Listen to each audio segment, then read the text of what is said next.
Football match দেখে বাড়ি ফিরে সন্ধ্যায় হাবুবাবু বিছানায় ঢুলে পড়ে তন্দ্রায়। যেই শোয়া সেই ঘুম, সারা নাই আর তার। ভোঁস ভোঁস গর্জনে নাক ডাকে বারবার। স্বপ্নের ঝোঁকে দেখে হয়েছে সে ক্যাপ্টেন। উল্লাসে বল নিয়ে ময়দানে লাফ দেন। খেলা জমকালো, সব সেরা একদম।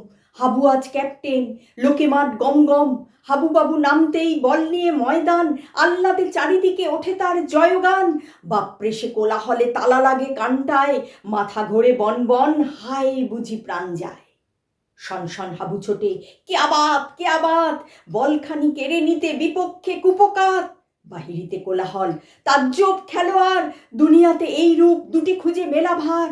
ঘন ঘন হাততালি, সোল্লাস চিৎকার, হাবু ছোটে, ভ্রুক্ষেপ নেই কোনো দিকতার। এইবার এইবার এক শট মারলেই নিশ্চিত গোল হবে, সন্দেহ নাই আর। বাস বাস হাবুবাবু তাক করে গোলটায়, প্রাণপণে সাই করে শট মারে বলটায়। মামা ছিল পাশে শুয়ে অচেতন নিদ্রায়। দ্রুম করে লাথিখানি লাগে গিয়ে তার গায়ে। আঁতকিয়ে মামা তার জেগে ওঠে, তারপর কান ধরে হাবলার পটাপট থাপ্পড়।